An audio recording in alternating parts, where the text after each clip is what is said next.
Hey, good morning. Scott Luton and Greg White with you here on Supply Chain Now. Welcome to today's live stream. Gregory, how we doing? We're doing quite well. How are we doing? You We doing? The other we. the other week. We're doing great, man. It is a gorgeous day in Metro Atlanta. I've got 70 degrees and lots of sunshine, and the birds are going crazy today. So something that's certainly in the air. It could be spring or it could be March Madness. Not sure yet, but we'll know. Join us on the late news, 11 p.m. And we'll Could be tell you. green beer It also. could be. It could be the birds are partaking, maybe. So that's not all the good stuff we've got. We've got a great show teed up right here, Greg. Yeah. Today, it's all about big data. And once you get the right data, cleansed and all, spick and span, you know how it goes. What the heck do you do with it? Well, good news. We've got a wonderful Amen. supply chain pro from a world-class company joining us here today to answer the question, how to become a data-driven supply chain super competitor. Greg, gonna be a good conversation, right? It is, and appropriate for St. Patrick's Day, which everyone will see in just a minute when we announce who our guest is. But yeah, I'm really looking forward to this. Look, data has been the topic of, it seems like, the decade.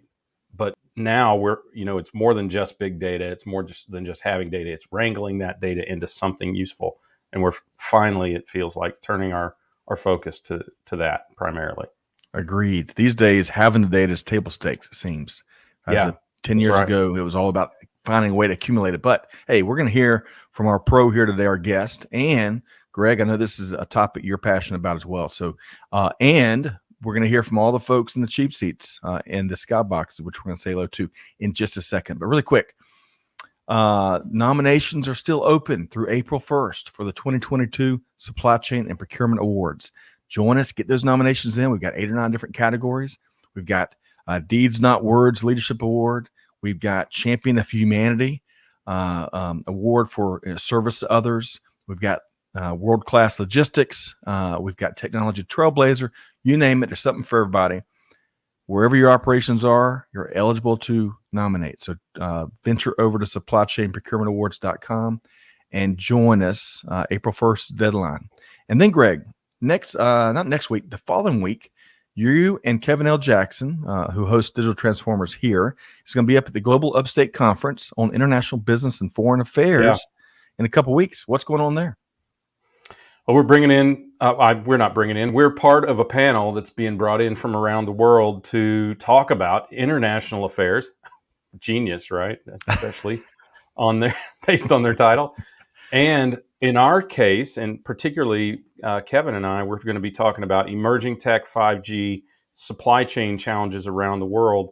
I have a feeling we'll do some sharing offline as well as in these panel sessions, because a lot of these people are business persons from around the world. I know that we have generals from Denmark and business people from all over Europe and the rest of the world. Hey, first of all, how about that? People actually meeting with other people. Man, we've seen a big upturn in that, and we're looking forward to this because, look, we need to get back to getting global perspectives on these things. Agreed. Love the tagline: exchanging horizons, finding solutions. Love that. We can drop the link in the show notes. I think it might already be there, but join Greg and Kevin L. Jackson for that. Okay, all that brings us to all the wonderful folks that are tuned in via the cheap seats. We want to hear from you all throughout the conversation here today. We have Monty tuned in via LinkedIn. Great to see you here. Josh Goody is back. Josh, you're becoming a staple to these live streams here lately via LinkedIn. And Greg. Yes, he is. And we'll not be talking about football, English Premier League football today. James Benton is tuned in from North Kakalaki. Great to see you, James. Barbara tuned in from Greenville, South Carolina, talking about the upstate. Hey, there we go. Great to see you, Barbara. Divine Sports and Mentorship is tuned in via LinkedIn from Texas. Great to have you here today. Kelly from Murray, Kentucky. I wonder how far our guest is from Murray, Kentucky. Let's see. Srivishal. I think I got that right, or close. If I got it wrong, let us know. We want to get everyone's names right for sure. But great to have you here, tuned in via LinkedIn. Delilah. Good morning from Vero Beach, Florida. Greg, do you think that's the same Delilah that hosts that very popular evening radio talk show every day? What are the chances? I don't know. I haven't listened to the radio in like 7 years, so I have no idea what's on the radio these days. Well, Delilah, regardless, great to have you here from beautiful Florida. Jonathan's tuned in from New Jersey. Speaking New Jersey, big shout out to our production team, Chantel, who hails from New Jersey as well. Amanda, How about that? We Catherine. had a Walschlager spelled slightly different from Texas. Really? Remember that? How about? I cannot remember his first name, but he was frequently on the show too. Interesting. Probably related, but like many people, misspelled at Ellis Island. One of them was. Okay, so we got a little. Murphy's Law is alive and well with anything live these days. We're getting some feedback, especially on LinkedIn. Yep. LinkedIn has not played really nice in the sandbox lately, but hey, there's a bunch of hardworking technologists that are working to figure it all out. So James and Jerry, I think they can hear what we're saying, but they can't see us. So we're looking into StreamYard, reaching out to our providers there, and we'll get it fixed. You could also take a look at the feed on YouTube, Twitter, or Periscope, Facebook, or Twitch. That is a great. If you want to try getting the feed elsewhere. That's a great call out. So LinkedIn is just, as Greg suggests, is just one of 5 places you can tune in. So LinkedIn, Facebook, Twitter, Facebook, Twitter, Twitch. YouTube. Yeah, YouTube. That's what I was missing. I always forget. Funny we remember Twitch because neither one of us are gamers. Right. All right. If you want to be gaming, like playing a game and watching us down in the lower corner, you could do that. You could do that. And people multitask certainly in across global supply chain. But the folks that do that the best, perhaps, are folks that are data-driven supply chain super competitors. And that's good segue, Scott. That's the name of the game today. And yes, the replay will be available. So we'll get past any technical glitches we have. But nevertheless, let's bring in our guest here today, Jill Odell, Vice President of Strategy and Industrial Engineering at UPS Global Freight Forwarding.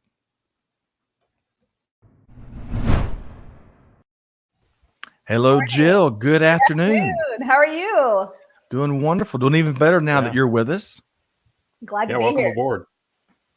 So we really enjoyed our pre-show conversations. You're quite the dynamo when it comes to a variety of different aspects of supply chain. And Greg, we connected the dots and figured out that she is great friends with one of our favorites here at Supply Chain Now. Yes, Tandria Bellamy. Tandria Bellamy. Yeah. Mm-hmm. Yeah. So, Jill, great to have you here on Supply Chain Now. Where are we starting with Jill Odell on today's conversation? Well, we should start with what an appropriate last name for St. Patrick's Day visit. I don't know if that was 6'5" Irish husband. Yes. 6'5". Holy mackerel. Yeah. Goodness gracious. Red hair.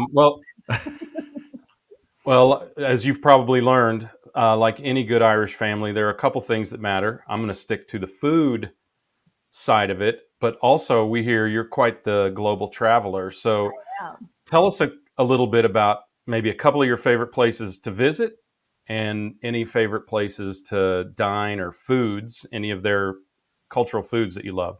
So I've been very fortunate. I've been all over the place. I'm about 7. I got 5 of the continents done. I got to get to Africa. That's the next one on the list, hopefully. But as far as my place, I like to go to the places that are different. You know, I've been to Singapore, Dubai, all of those major metro places. But, the place that really struck me was Indonesia. It's work in Surabaya and conveniently had a weekend to spend in Bali, which I'll never complain about. And it's gorgeous. And the culture's so different. The people are so different. It truly is a different world. So often you go to these places and, after a while, they're all very shiny and Dubai is very shiny and Singapore is very clean and all those great things. But I like to really feel the culture when I'm traveling. And in Indonesia, there is no not feeling the culture. It's everywhere you look. So I love that. Now I will say I didn't love the food in Indonesia. Some of it was okay. For food, I'm all about Latin America. Mexico street tacos, empanadas, arepas, you name it. I am all about the food in South America and Latin America. I lived in Colombia for a year when I was young, and so that's my homeland when it comes to food. Get me some Mexican street tacos every time. Sounds delicious, Greg, huh? Yeah, I mean it's what Mexico is famous for, and it's attempted all around the world, but nothing Not the same. is the same, especially as Mexico City street Mhm. tacos. Yeah. It's great. I have a little place I go to almost every time, and it's just fantastic. Tiny little dive of a place, but I'll take it. Don't tell people. No, I You'll have couldn't to wait tell in you where it line. is if I had to. The driving down there is a mess, but Those are the best places. Those are absolutely the best places. definitely. Well, quick update, folks. We're talking with the folks from StreamYard. We're still having a few folks that aren't able to connect. The good news is the full replay is going to be made available early next week, and we'll have Jill come back with us. As Greg mentioned, there's been some connectivity issues between our platform and LinkedIn in particular. We'll get it worked out. Greg, you're going to say something? Also, some corporate VPNs hate to let this stream through. We've had That's a that great problem with big corporate VPNs as well. So, not that I would ever suggest that you usurp your VPN, but you might try a personal device. Right. Hey, Donna says she is on the team, quarterback maybe for the team, Team Street Tacos. I'm with you, Donna. I'm with you as Better. well. Okay. Well, let's get into the topic of today's conversation, which is going to be all about how to become a data-driven supply chain super competitor. And Jill, we have really enjoyed our warm-up conversations as we've been kind of pulling expertise from your experience and your point of view. So today, let's start with the early key steps. We've identified 3, maybe 4, kind of depending on how we categorize it. But where do we start, Jill? Finding the data. I've talked to so many of our customers who are global organizations, and probably the most consistent thing is I can't get the data from my plants, my vendors, my suppliers, whomever it may be. And that's, I think that you invest in data, it's an investment, right? And in my opinion, the payback is tremendous. And so finding those data sources, I tell people all the time, give it to me in crayon. I don't care. I'll make it that way. And I believe that, right? I can hire people to go code, type in information that's manual if it gets me good data. Right. And so, one thing I hear a lot is everybody wants it to be all pre-made and ready, but unfortunately that's the investment part. It has to get there. And when you have so many disconnected data sources, which is just the name of the game today, between the number of vendors and the way the supply chains are organized these days, it's not unusual to have 20, 30 vendors in a situation where you got to get information from them. And right. the magic comes when you can sync all that together. So that teases up for step 2, but really quick, folks, I've been told if you refresh the screen, everything should be working now. So take a minute, refresh, and join us for the rest of the conversation here with Jill Odell. So, Greg, she said, I don't care, just get it to me. I don't care if it's in crayon, you name it, pastels, whatever. If you want to paint it on, I just need to see what we're looking at here. Greg, your thoughts? Well, it makes me harken back. So I'm a retailer by trade, right? It makes me harken back to the days when we used to get the data by fax machine and then have people key it in. Right? Yeah, right. Fax machine is today's crayon, basically. If anyone still has any, at least they're often more legible than crayons. But it's true. Get the data in whatever form you can to your trading partners, and then most, especially companies with the means like UPS has, they can deal with it, figure out how to collate it, and make it useful to them. That's right. And there's technologies out there to help you. Optical character recognition. There's always the pound the keyboard people who are just sitting there typing. But, right. And even that's manageable if it's, for your smaller situations to get you a better data set. Excellent point. Excellent point. That's really a good point, because there are, even if you have to send it in a PDF, right? There are devices, there's technology now that can just read that and figure it out. It's amazing where we are. Hey, really quick, I'm going to share a couple comments here. James, you're back on it. Thank you for your perseverance there. Great to have you here today. Ahmad, tuned in from Calgary via LinkedIn. Great to have you here, Ahmad. Get this, Jill. Bo says, great to be on your team. Jill. Hi, Bo. Awesome. Great to have you here, Bo. Greg, Srinivas is back with us. Srinivas, great to see you here today. Thanks so much for joining. And then one final one, Delano. I think I got that right. This one works. I love you guys. Supply Chain Now Talks. Hey, thanks for that. Really appreciate it. Smart people like Jill and Greg make us all look smart, which is a good way to be. Okay. Maybe he makes us look smart, Jill. That works. I'll take it. All right. So we've established the first step.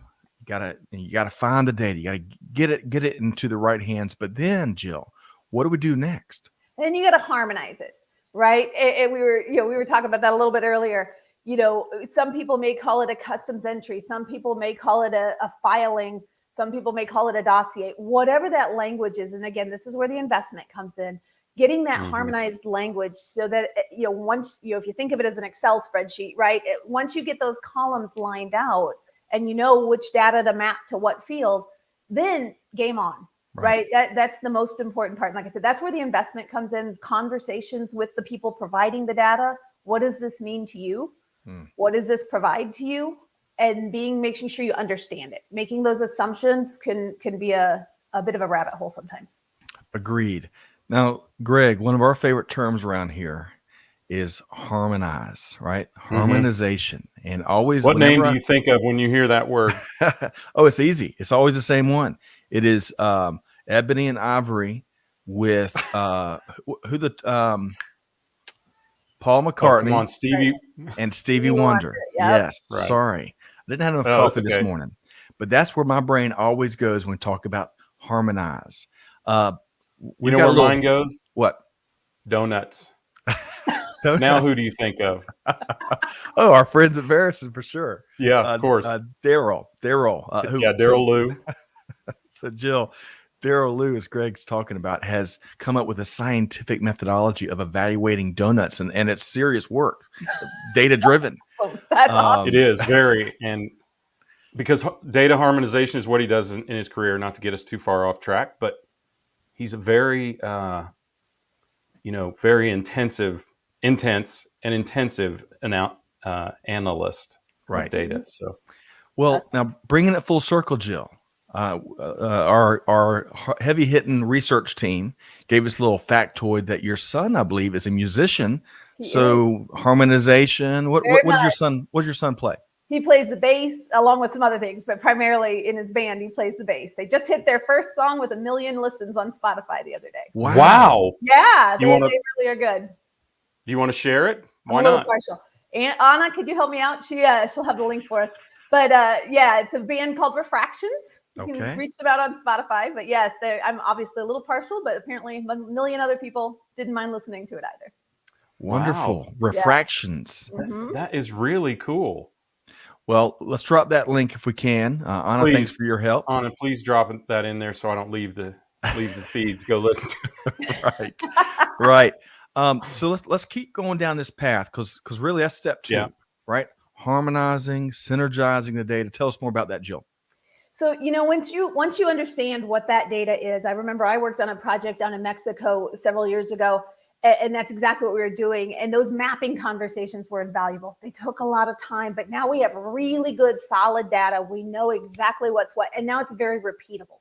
And now it's just automatic. Once you spend that investment up front, you get that repeatable model, and then you're able to make decisions, right? And that's the most important part of data, right? Data for data's sake doesn't matter. Data for decision making is where it matters. And so, as much as is physically possible, getting that end-to-end data from the time the product is created through post sales, so returns and what is the customer feedback and all of those things, getting that true end-to-end helps your marketing teams, it helps your cash flows, it helps your inventory management, everything along the way. So, for me, that's really where like I said, that's where the magic happens. Once you can get all that data into it. And there's a lot of companies, some people, again, think it has to be, very a huge financial investment. There are companies out there that will take care of your data. You can send them 17 data sources and they can get it synced up into a dashboard type of format we use the big phrase we're using these days is democratize. We want to democratize that data so everybody's able to go get it in the way that they need it, without IT intervention, without, having to manage all kinds of different login accesses and all those things. And so for me, that's really where the future is. Being able to put information on somebody's cell phone or on somebody's desktop right there in front of them that they're very easy to move around and manage so that they can do that. And there's, like I said, there's several companies out there that provide that. Greg, for first of several t-shirt isms here, data for data's sake doesn't matter. Data for decision making is what matters. I love that. Greg, Yep. your follow-up thoughts. So we're hearing a lot of that lately. And I think that's really important, is that people recognize that the decision doesn't come from the data. It comes from determining the outcome that you desire and then utilizing data as the tool to give you that outcome or that information or that decision-making guidance, or even so much technology today, as Jill's talked about, can even guide or offer that decision based on the data analysis that is done. So Right. we can get a long way with data if we use it the right way. So I'm going to take a couple quick comments, and we've got a couple comments already suggesting our step 3, which is great. We got a very smart, brilliant audience, always have. T Squared says, great and timely topic. Data is always a business's soup of the day. How about that? T Squared, I love that. Katie, great to see you here, tuned in via LinkedIn. Let us know where you're tuned in from. Harish is pursuing supply chain management post-graduation. So I hope you do find this conversation insightful. Great to have you here today with us. James, 2 important things, data and communication, especially in these fast-changing times we live in right now. Ikamafuna, great to have you back with us here today via LinkedIn. Remind us where you're tuned in from. And then finally, T Squared is on my, actually, got 2 more. Memory, great to have you back. Memory says data outputs depend on the quality of the inputs. That's right. That investment up front, making sure you know what you're getting and what it means. That's the key. I love it, man. Memory, you've been on fire lately. Great to have you. Anna is on the spot with refraction. So y'all check that out. 1 million listens. Holy cow. They must be talented. And then finally, here's our little segue. T Squared on the money. But then you got to clean it up and get it to its needed users in a timely manner. Otherwise, the data, well, it's useless and valueless. So that takes us right into step 3, Jill. Tell us more. Yeah. So, once you get that information, and exactly like the comment said, you know it's clean, you know what it reflects, then you're able to start getting it into something that you can use, distributing it in whatever mechanism works. Again, there's a lot of tools out on the market for that. And so, then at that point, you're able to start enabling decision-making. And, the one gentleman mentioned it, it's communication and data. Right. Data is a great leveler. You may think that one thing is, this way or that way perceptually, but, really when you look at the data, you go, oh, wait, it's over here, it's over there, it's smack in the middle where it should be. And it's not a problem after all. And so, being able to leverage that data and then put a logic to it. Like you said, Greg, you got to put a logic to it afterwards. Talk to people about the information. Make sure it's, everybody understands what it's saying and it's reflective of the real situation. Because if you don't do that sync afterwards, then again, you could go down a path you don't intend to. And really quick, and those paths can be extremely costly. It can burn your team out. You could waste a ton of resources and lose a lot of time where the organization should be, the path they should be on, right? That's right. So from my side, once you have that, then you can start driving things. And the thing that, I find really interesting from a manufacturer or a seller perspective is your inventory. Right now in the supply chain market we have, which, for any of us who've been here any length of time, it's crazier than it's ever been. I've been doing this 25, almost 30 years, and this is insanity, right? But by being able to have better data all the way up front, from the time you're issuing the purchase order, the time you're creating the product, to have those forecasts and have that information so that you can tell me as a forwarder, hey, 6 months from now, I'm going to have 1,000 containers. We can start working we can start working with you to start planning those things out. Make sure you have that space on those vessels, the space on the flips, and that being able to then manage your inventory, make sure it shows up at your plant when it needs to, not too early, not too late, right? And make sure that everything downstream happens on time and the way you need it to, and in a cost-efficient way. Love that, and it sounds simple, and a lot of folks in our audience will know it, but a handful of folks may not appreciate things getting there early can be just as bad as things getting there late, right? Yeah, the cost of inventory is going to be tremendous. Yeah, excellent point, Jill. All right, so Greg, I know you're itching to get in here. When we talk about how we're using clean data, that's step 3. What else would you add, Greg?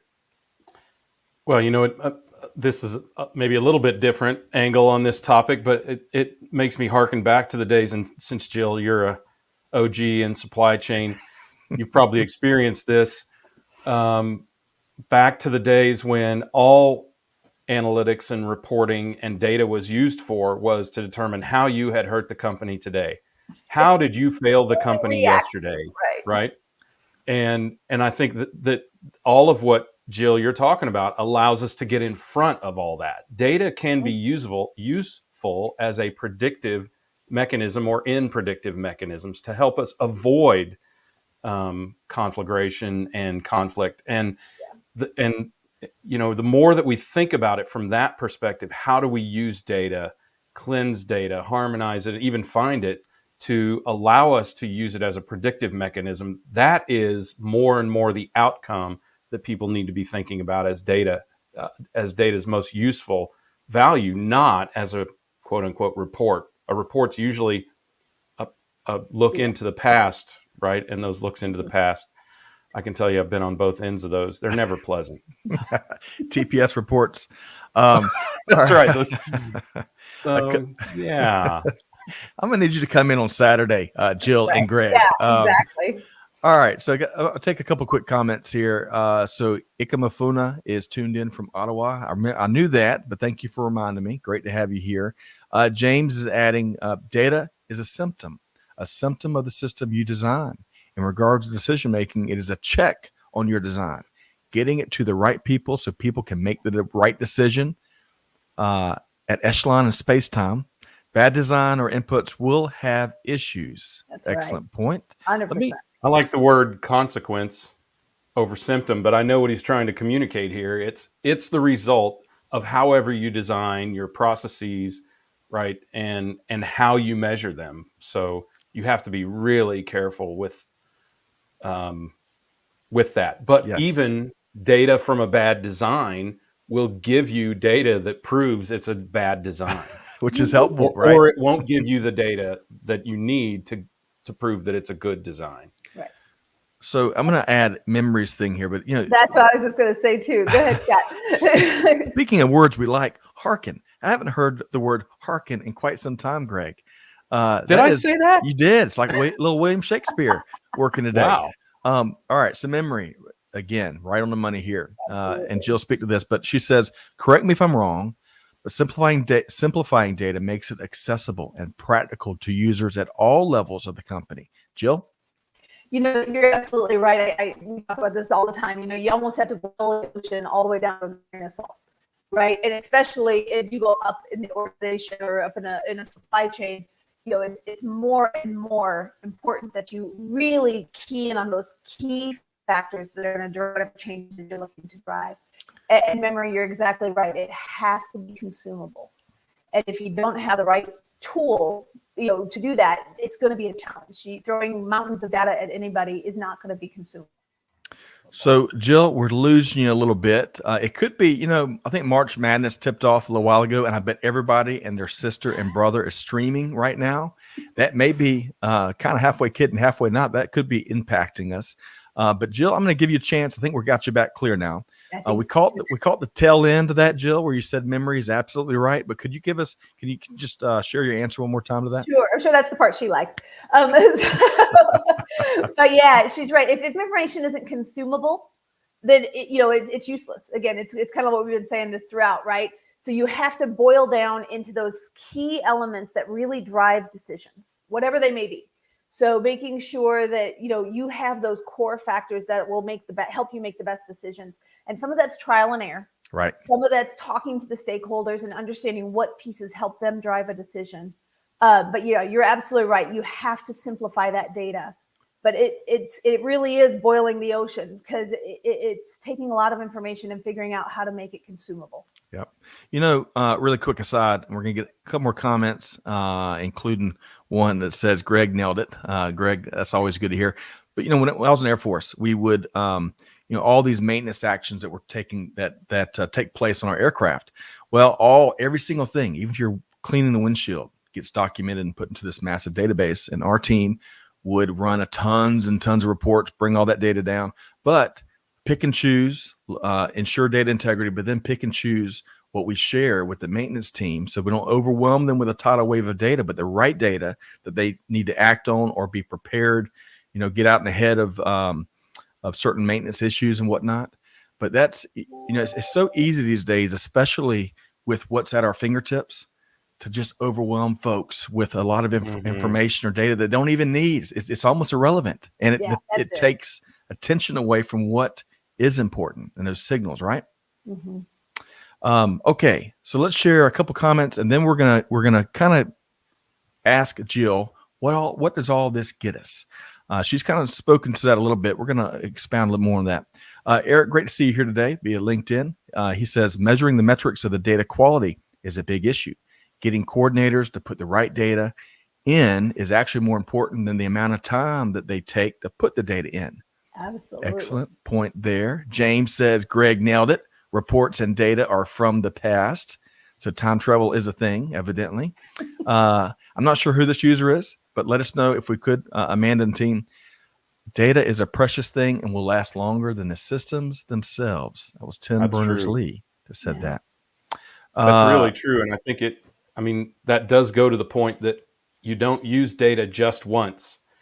You can go back and learn from data again and again and again. If it is, as Jill has said, you've found it, you've synchronized it, and you've made it usable, then you can continue to go back to it and learn what it's telling you with the augmentation of new data or different processes. Well, so history does repeat itself, right? I'm a huge history buff, and history does repeat itself. So if you have the information of what happened when we maybe tried this before, you can leverage that to then say, okay, what do we change this time to make it better? Excellent point. But Greg, going back to what you said, data is a gift that keeps on giving. It's kind of like the Jelly of the Month Club is what I'm hearing both of y'all speak to. And I believe this was Noam Epple with the Morpheus Network, I think is who this shared. So Noam, great to have you here, and congrats, because your company is one of our nominees for our Supply Chain and Procurement Awards. And then finally, Emrit is tuned in from Toronto. Great to have you here via LinkedIn. Quick question from James, Jill. If I can if you could address this one, I'll read it off, and then we'll move into what's all this get us. So James says, I'd love to hear Jill's thoughts on how to synchronize data between organizations. Jill? So I don't know if my answer is going to surprise you or not. For me, it starts with the contract, right? Whatever the contract is, as much as possible, I work to put my data requirements in there. So there's a legal hard obligation for the vendors that we work with, because you can imagine we work with vendors all over the world, every mode of transport. And as much as physically possible, we put that requirement out there upfront. You must feed us data this way. You must allow us to access data in whatever way. And as much as you can, starting these relationships to get that data together, it obviously helps, right? It saves you time downstream. It's not always possible, of course, it depends on the situation, but as much as you can, put it in the contract. That's always my big thing, because I work with a lot of contracts, and that's the very first thing is metrics. My team honestly gets a little tired of hearing me, but I am all about the metrics. What is it that we're expecting from them, and what is the KPI to that? And then that helps downstream as much as we can get that up front. I love that. Those upfront contracts, formal and otherwise, are so critically important. Greg, your quick comment, and then we're going to keep driving. It is a surprise, I'm sure, to a big part of our audience to even know that you could include that in a contract, but you absolutely should, and particularly in the areas of the marketplace that Jill works in, because if it ain't in the contract, it don't happen. Yeah. That's right. That's something I've worked, and that's a quote from a friend who owns a transportation company in Kansas City, and as Jill knows as well, sometimes even if it is in the contract, it don't happen. Right. So, your odds are but better. data has not been one of those things. It's usually timely delivery. But in any case, I think that's a really valuable thing to think about it, and should be a revelation, and I'm sure is a revelation for a lot of companies, to include it in your agreements with your trading partners, to say, this is what we must have to provide that. I've worked with a number of companies who have contracted that, and I did not think of that as the key, but it is absolutely the key. Make it a legal obligation, just like paying the POs. Yes. And then of course, and we won't dive in this, but who owns the data, right? These days that there's lots of conversations going around that. Yeah. Let's really quick. Katie says, like the old adage, knowledge is power. A well-sourced data set is worth its weight in gold. Thank you for all your thoughts and expertise this morning. Great to see you here, Katie. All right, so Jill, we've got to. There's so much I knew. So we know Katie is in the Central Time Zone at the farthest east, right? Because she said good morning. So Jill, don't scoot over and Jill's 10 minutes from I'm like right away, right from the line. So Jill, I knew that I think all three of us are very passionate about this topic and data, and kind of it's fascinating to kind of see how organizations and just industry where we are today when it comes to data and the right data and taking actionable data.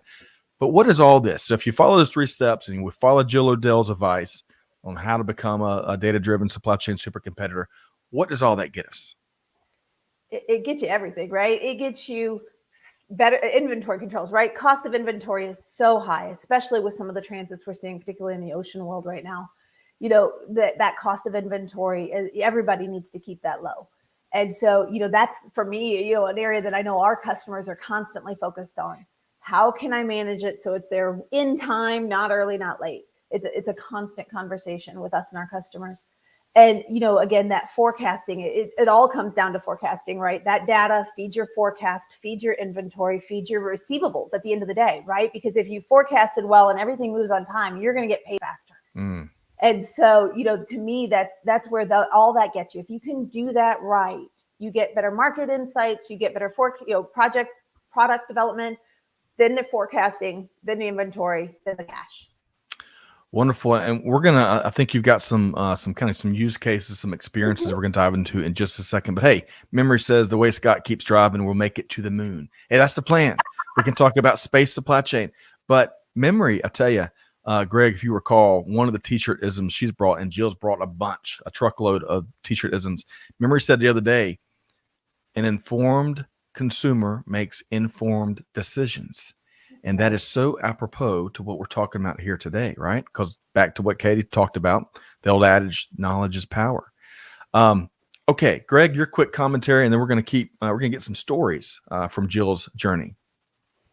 I think, the most important thing I've heard here consistently is the way that we accumulate data, with whom we share it, the obligations that we put on our trading partners to share it, and knowing the outcomes that we want for this data. Those are the critical keys. Frankly, I love that we're getting a 3-step process, right? Of course, there are a lot of interim steps and a lot of little nuances here, but this 3-step process is simple, it's easy to follow, and it's a great, at least, starting point for a process for how to actually capitalize on data, whether it's internal or inter-enterprise.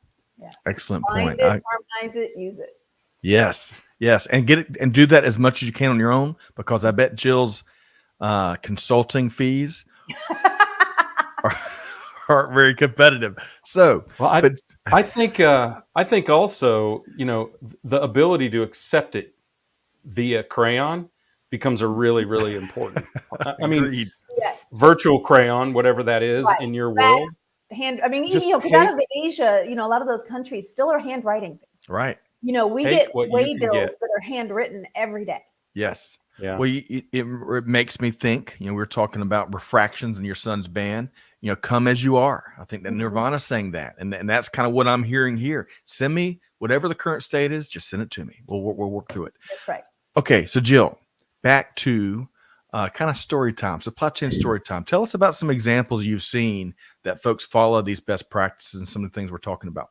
The first time that this really hit my radar and I really felt like, they got it, was a customer I worked with a handful of years ago. And what they did was they pulled that end-to-end data from beginning to end. And they had a very good tool. And what they were able to realize through that data is they were shipping goods from China to the US. They realized through their information that they were getting a tax break in the Dominican Republic.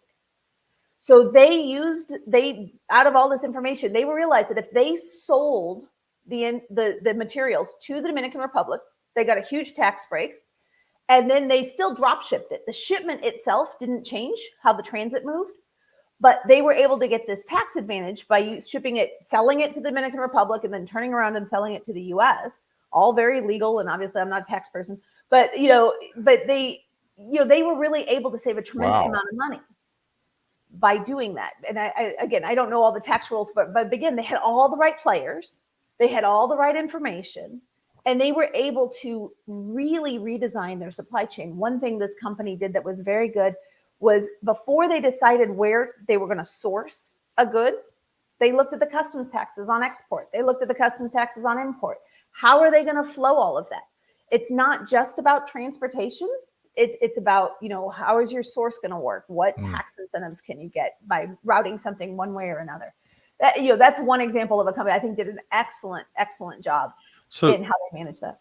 So let's get Greg. I'm gonna get your take really quick, because if it's in your blind side, right, and if the data, some of the data is in your blind side as well, the opportunities to drive savings, to drive gains and efficiencies, I mean, they're invisible. But speak to what Jill just shared there, Greg.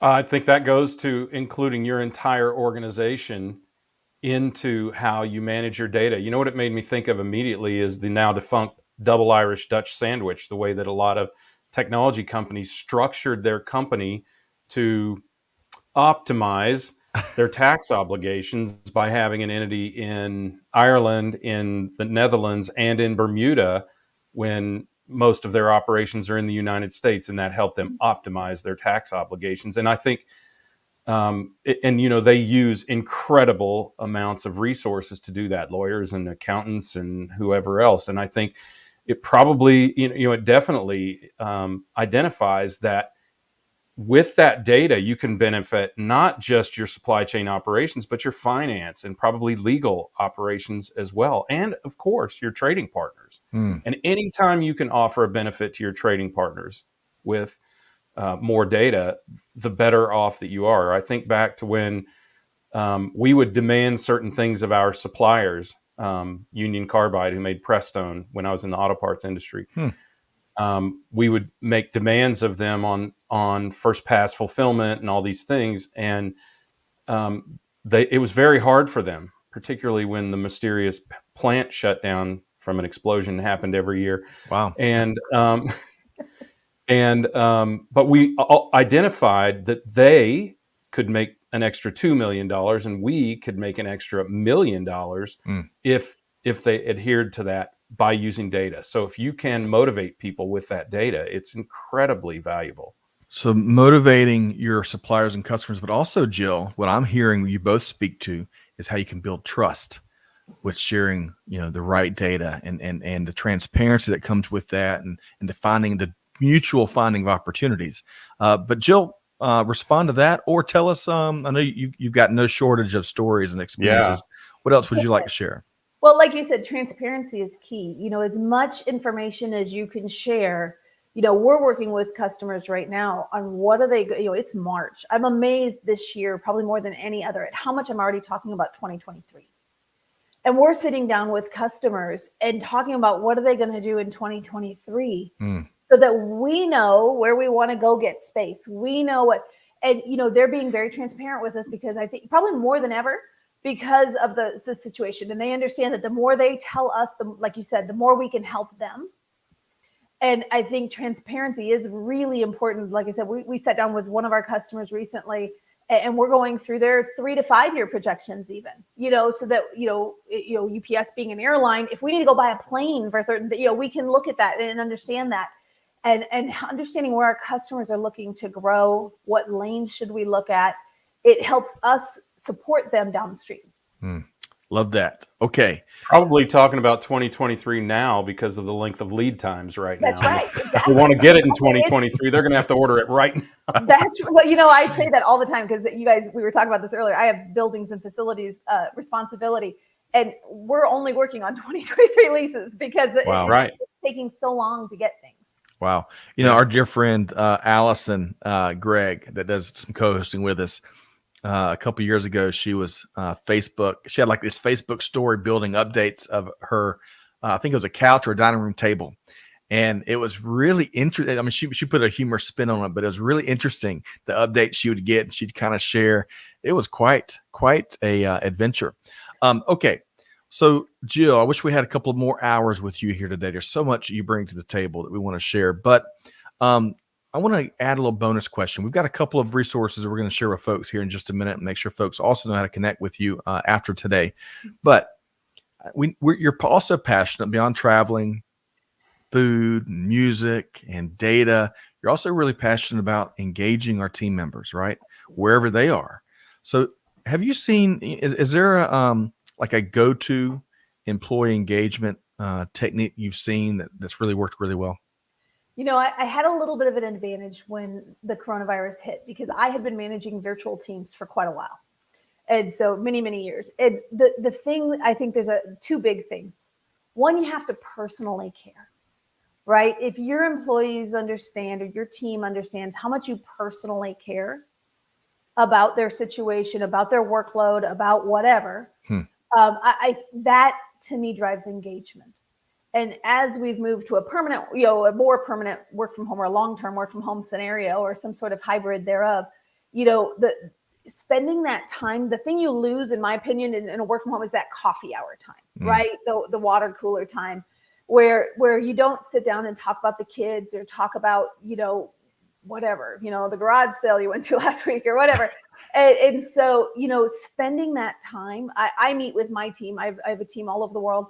I meet with them every week, every 2 weeks, depending on the situation. And I spend probably 15, 20 minutes just talking, just chit-chatting. How are you? How's things going? How's your family? Because it helps them feel more connected. It helps me feel connected to them. And then it makes it easier to care, which makes it easier to engage. And then there's this, hopefully, domino effect that is in a good place.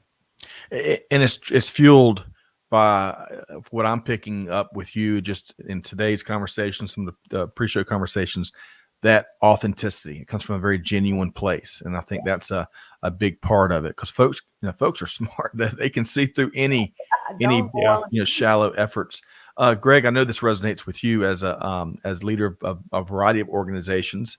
What's important for folks to take away here?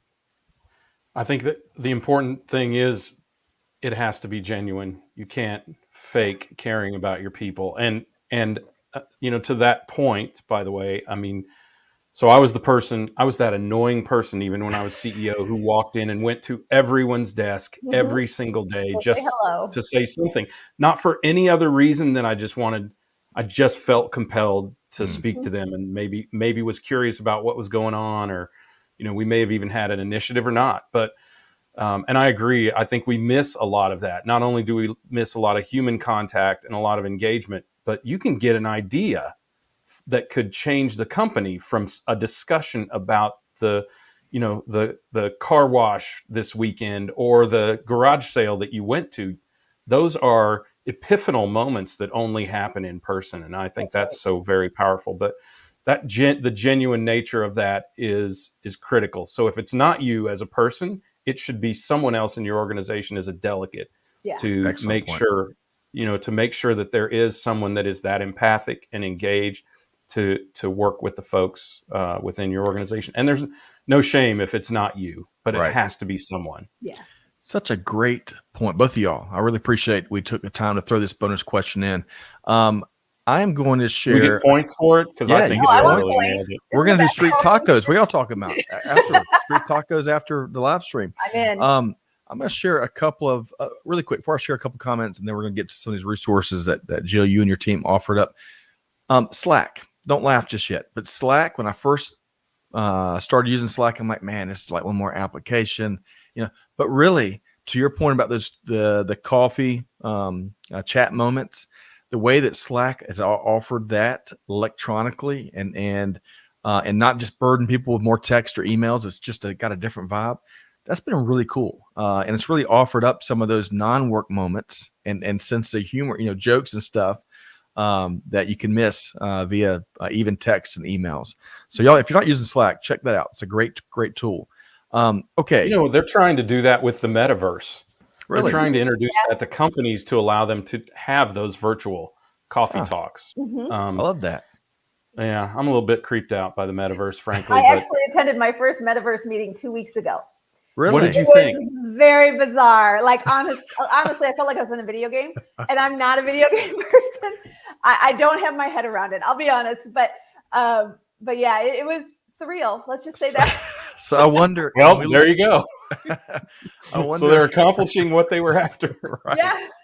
I wonder if we're going to look back at this conversation 30 years from now, kind of like what we look at now. There's a Today Show clip from the early 90s, and they were talking to the producers about what is email, and they were kind of all just hadn't figured it out. I wonder if folks are going to be laughing at us and what we think of the metaverse here today. Who knows? Well, in 30 years, I won't give a damn because I'll either be dead or too old to care. Okay. All right. Let's share a couple quick comments. Let's see here. So, Chedley, great to see you here today. You've been with us on previous live streams. Says trust, partnership, cooperation, coordination, mutual goals, buyer-supplier relationship, transparency, knowledge transfer, and information sharing all provide a huge opportunity for any supply chain to be at the top level. Man, I don't think he missed too much there. And all started with just 3 steps. I mean, that's a lot. Yeah. That's a lot of value offered with just 3 steps. Excellent right? point. I think that's an important thing. It's easier than you think it is. Yeah. Yes. James Benton, you also can't fake caring about customers either. Excellent point. And caring about their supplier or caring about All suppliers. people. Right. We call them, we have all these names for them. We should just call them the people who supply us, but that's a lot of words. Yes. Or the people that we sell to, right? Because it's true. They're all just people. You have to care about all of them. Mm-hmm. That's right. Kelly says, or fake it till you make it. That's a phrase that a lot I've of seen folks people do that, and it can be effective as long as you're not a sociopath. And hi, Kelly, because I know Kelly from way back. Oh, do you? Josh says Slack was a game changer for us as well. It helped COVID navigation during work from home sections. That's a great point, Josh. And that's exactly what I was thinking in my mind too. Memory says too old to care. She liked that comment from you earlier, Greg. Okay, so let's get into, we like offering resources, and your team here has got a couple different resources I want to share. I want to start with, we just missed, some of the folks may have attended, but if you didn't, you just missed the 3rd Supply Chain Virtual Connect. That was on March 9th. Ron Jordan with UPS joined us to talk about that a week or so ago. Sounded like, by all accounts, is a home run opportunity. It was also, I love how UPS invested in that and made it free for the market to connect and learn, and network and all that good stuff. Jill, I think you spoke at this event. Yeah. And the cool thing, and I want to get your favorite experience from it, but folks, you can use the link we're about to drop in the chat to get access to all the replays of, I counted at least 10, if not 15 sessions. So if our team could drop that in the chat, and then while they do that, Jill, what was your favorite aspect about the 3rd Supply Chain Virtual Connect? So you just mentioned about Slack. This tool that we use for these connects is my favorite part because you can virtually walk in and out of rooms. So if you can go into a room and you can kind of take a look and see who's there and connect in with people that you need to or want to for whatever reason. And I like the mobility of the tool. It very much mirrors an actual conference. And for me, that was my favorite part. I could go in and meet with customers or talk to people just completely on the fly. Very natural. I love that. Love that. And our ecosystem loves you, Jill. Member says, awesome stuff as always. Please have Jill over again. We certainly will. I love the way she says have Jill over. Actually, maybe we will actually have you in person at some point. Agreed. You could have a reason to get to Atlanta. Always. I'm in Atlanta like every other week, so that's no problem. Well, and let me add to your motivation, Jill. One of the top 5 taquerias in America is in Kennesaw, Georgia. Strangely, just north of Atlanta. So there Tuesday. We'll get you there. Let's do it. That's it. All right. It's got to happen. All right. So really quick, we're going to go back. We got one more resource to drop with folks. And again, y'all can check out the sessions from the 3rd Supply Chain Virtual Connect. Big thanks to UPS for investing and making that happen. Delilah missed the front end. We had that, the connectivity network had an issue. So the 3 steps, Jill, and correct me if I'm wrong, how to find data, how to harmonize and synergize the data, and then how to use the clean data. Is that right, Jill? That's exactly right. Find it, harmonize it, use it. Wonderful. Wonderful. All right. So let's shift gears over to there's an email sign up that the great team has over at UPS Supply Chain Solutions. I'm going to drop that in here as well. So you can sign up for this. We've got a link for that. You get weekly market intel, events, you name it, ideas, best practices in these ever-changing times. Jill, that seems to be a great resource that UPS puts out as well. It is. And the thing I like about this is it's up to date. The situation right now this week, as of Monday in Hong Kong, we're already reporting on with the COVID shutdowns that are happening, and many manufacturers are down. So being able to understand what does that mean to you is critical.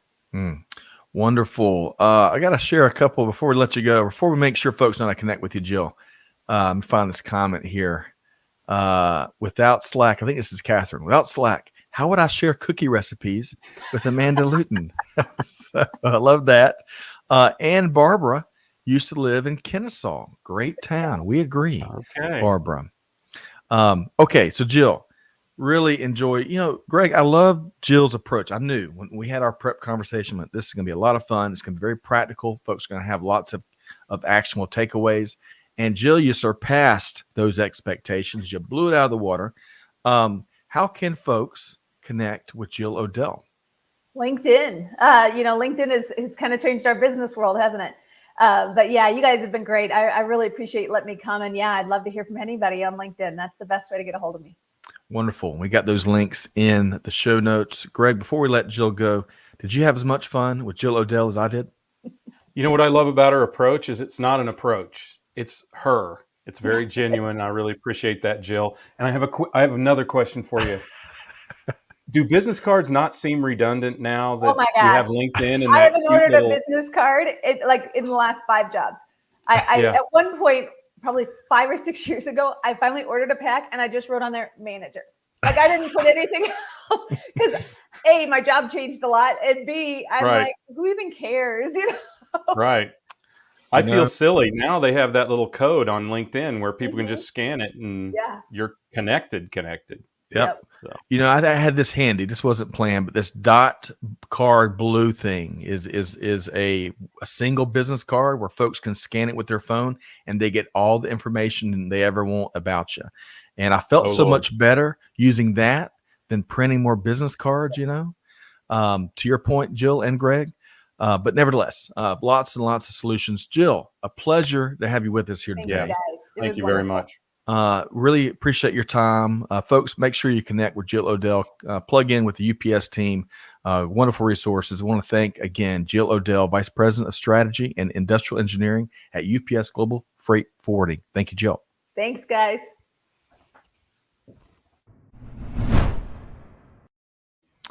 Well, Gregory, I'll tell you, you never know what Murphy's Law has in store. We navigated some treacherous waves on the front end, but everything worked out. I still think, I'm going to do some research. I still think that March Madness thing kicked in. The whole country starts, having all the games on while still knocking out work. I could just see one of those cartoon moments where the power stations kind of, and then someone flips a switch. Yeah. We will have to go back to the timestamp and figure out when that all started and if it coincided with game starting, but I bet it did. Yes, I agree. Well, how about Jill? Down here in Hilton Head, it is the entire state of Indiana's spring break. And it feels like the entire state of Indiana is here. So you can just imagine, there go all of the TVs streaming in people can do it now on the beach. Right. Hoosiers for days, for sure.